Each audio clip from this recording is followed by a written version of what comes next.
In Jeremiah 29, God speaks through the prophet to those taken into exile. Build houses and live in them. Plant gardens and eat their produce. Take wives and have sons and daughters. Take wives for your sons and give your daughters in marriage, that they may bear sons and daughters. Multiply there and do not decrease. But seek the welfare of the city where I have sent you into exile, and pray to the Lord on its behalf, for in its welfare you will find your welfare. You can imagine what happened, can't you? And by the end of the exile, many families didn't want to leave. They multiplied, they built houses, they started businesses, they thrived. How could they not? Babylon was a prosperous place. Israel was a wasteland comparatively, surrounded by beasts and bandits. So as their time in exile concluded, do you think they were eager to return? No, thank you. This is why we have the word of the Lord in a passage like Jeremiah 51:45. And come out of her, my people. Run for your lives. Run from the fierce anger of the Lord. Babylon might have been prosperous, but it was going to endure God's judgment. It's the same thing we've got going on in Revelation 18. John tells us, then I heard another voice from heaven say, come out of her, my people, so that you will not share in her sins, so that you will not receive any of her plagues. For her sins are piled up to heaven, and God has remembered her crimes. In that last line, I wonder if we're supposed to think back to Genesis 11.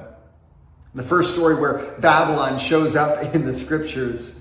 We're told, then they said, come, let us build ourselves a city, a tower that reaches up to the heavens so that we may make a name for ourselves.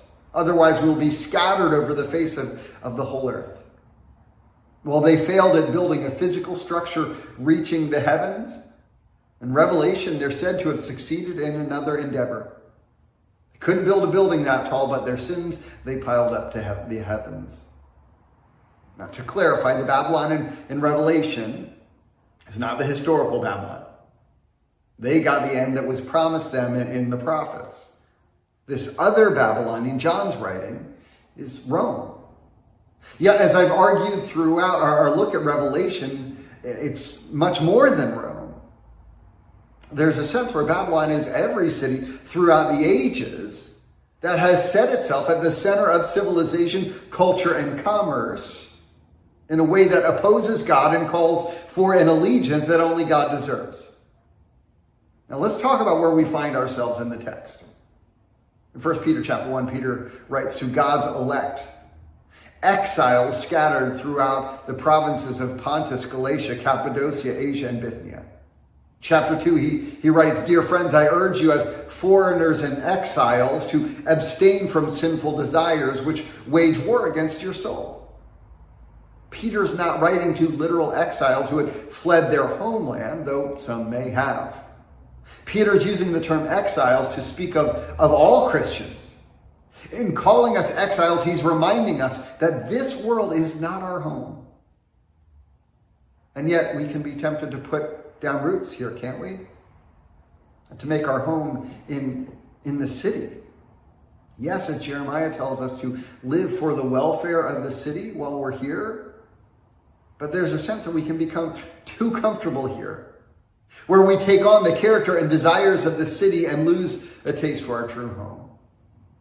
And that's where the vision speaks to us. Come out of her. In other words, separate yourselves from the worldly ways. Yes, live for the city's welfare, but live differently. Because it won't be long before it will receive the just payments for its ways. Have a great week.